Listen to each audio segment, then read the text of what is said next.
Suruç ilçe binasında otururken iki tane sivil arkadaş içeri girip biz karşılamaya gidince dedi ki biz polisiz ve APO, Serep APO diye bir yazı yazılmış. Onu bize gösterebilir misiniz dediler. Biz de ilçe başkanımızla beraber yazılan yere direkt gidince ya polis böyle bir yazı yazmaz dediler. Biz de dedik ki arkadaşımız bizzat gözüyle görmüş. Onlara demiş ki niye siz bu yazıyı yazıyorsunuz?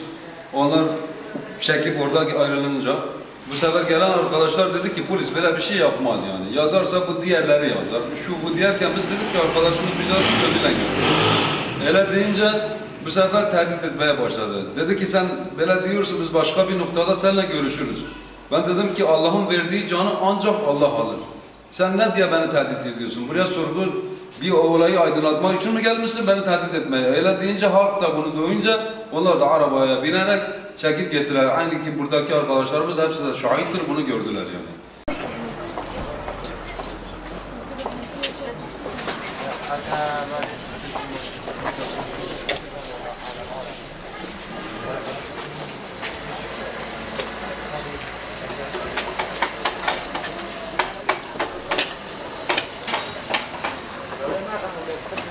ورا داخل موت ده كده برا الرابع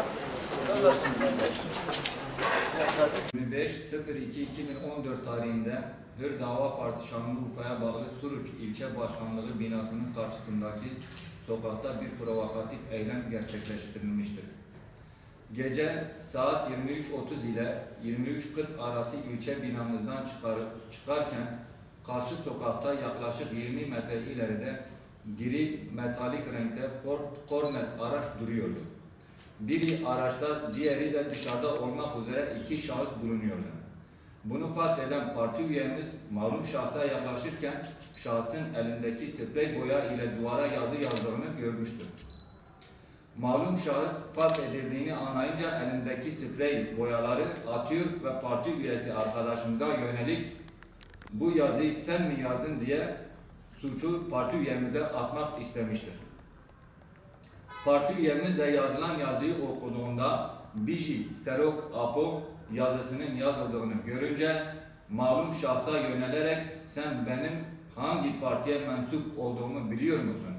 Deyince malum şahıs dona kalmıştır ve bir şey söyleyememiştir. Üyemiz ayrılırken arkasına tekrar baktığında malum şahsın tekrar sprey boya kullanarak duvarın üzerine yazmış olduğu yazıyı karaladığını görmüştür. Duvardaki yazının hali medya ile paylaştığımız fotoğraflarda kayıtlıdır. Parti üyemizin ifade ettiğine göre malum şahıs Suruç İlçe Emniyetinde görevli bir şahıstır. Malum şahsın kendisini daha önce defalarca Suruç Emniyetinde gördüğünü söylemektedir. Yani yeni aldığımız habere göre de biraz önce az evvel aldığımız habere göre de emniyette görevli polis memurları biraz önce Suruç'taki seçim büromuza giderek üyemiz Hüseyin Ateş ile görüşüp kendisini tehdit etmiştir. Bu olayı BDP afişini göstererek neden onlar yaptı demiyorsunuz demiştir. Görüldüğü gibi ülkemizin şu an içerisinde bulunduğu atmosfere bakıldığında birilerinin halkın huzurunu bozmaya çalıştığı zaten gün gibi aşikardır. Bunun bir provokasyon olduğu net olarak ortadadır ve bunu halkımıza şikayet ediyoruz. Hüdapar olarak bugüne kadar bizlere 150'nin üzerinde saldırı yapıldı ve maalesef bu faillerin hiçbiri yakalanmamıştır. Bu da gösteriyor ki paralel yapının uzantıları halen devam etmektedir. Şanlıurfa Valiliğine ve Emniyetine bu olay ile ilgili acilen bir soruşturma başlatmalarını talep ediyoruz. Sağ tarafında oturan kardeşimiz belediye başkan adayımız Mustafa Durmaz'dır. Suruç Belediye Başkan adayımız.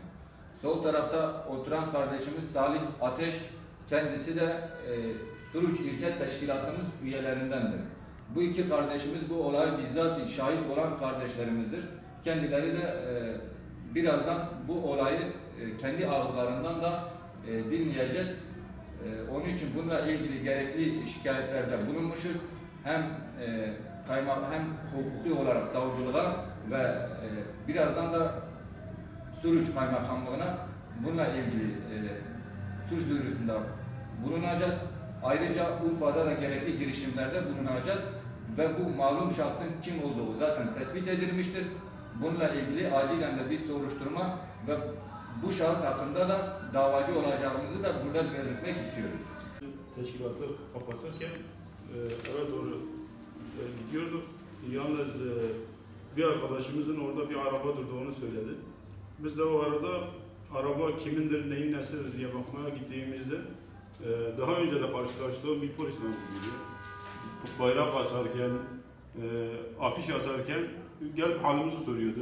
Herhangi bir sıkıntınız var mı diye soruyordu. O yüzden onu tanıyorum. Oraya gittim, yaklaşırken baktım duvara bir şeyler yazıyor. Ne olduğunu bilmiyordum ilk etapta. O da beni fark etti, geri geldi. Biraz donduk yani, böyle birbirimize bakıştık. Bundan sonra bu yazıyı sen mi yazdın dedi. Ben de ne olduğunu bilmiyordum. Gittim bu yazının karşısında durduğumda Beycisel Okapu yazıyordu. Ona söyledim yani, dedim beni daha önce biliyorsun. Ben hangi partiye mensup olduğumu da biliyorsun.